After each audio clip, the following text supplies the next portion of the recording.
আসসালামু আলাইকুম বন্ধুরা, সকলে কিরকম আছেন অবশ্যই জানাবেন।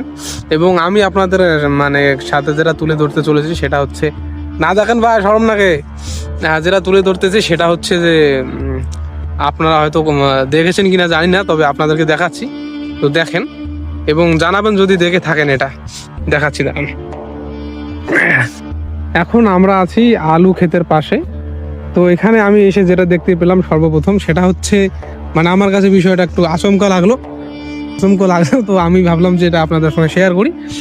সেটা হচ্ছে যে এই দেখেন, দেখতে পাচ্ছেন এটা সম্পূর্ণ আলুর ক্ষেত, এবং আলুর ক্ষেতের মধ্যে আলুর ফুল হয়েছে, যেটা বিষয়টা একটু ভালো করে দেখাচ্ছি। দেখেন, এই যে দেখতে পাচ্ছেন এখান থেকে একদম পুরোটাই আলুর গাছ, ঠিক আছে।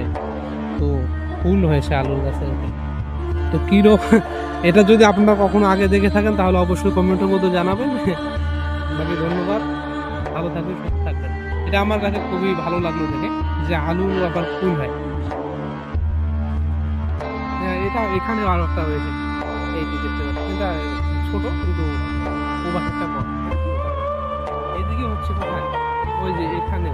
এটা কেন হয় বা আপনারা কখনো দেখে থাকলে অবশ্যই জানাবেন। এটা পুরোপুরি আলুর ক্ষেত, ওই দেখেন। আমি জানি না এটা কি জন্য হয় বা এটা কি মানে কোন ধরনের বীজ। এ দেখেন এখানে একটা হয়েছে,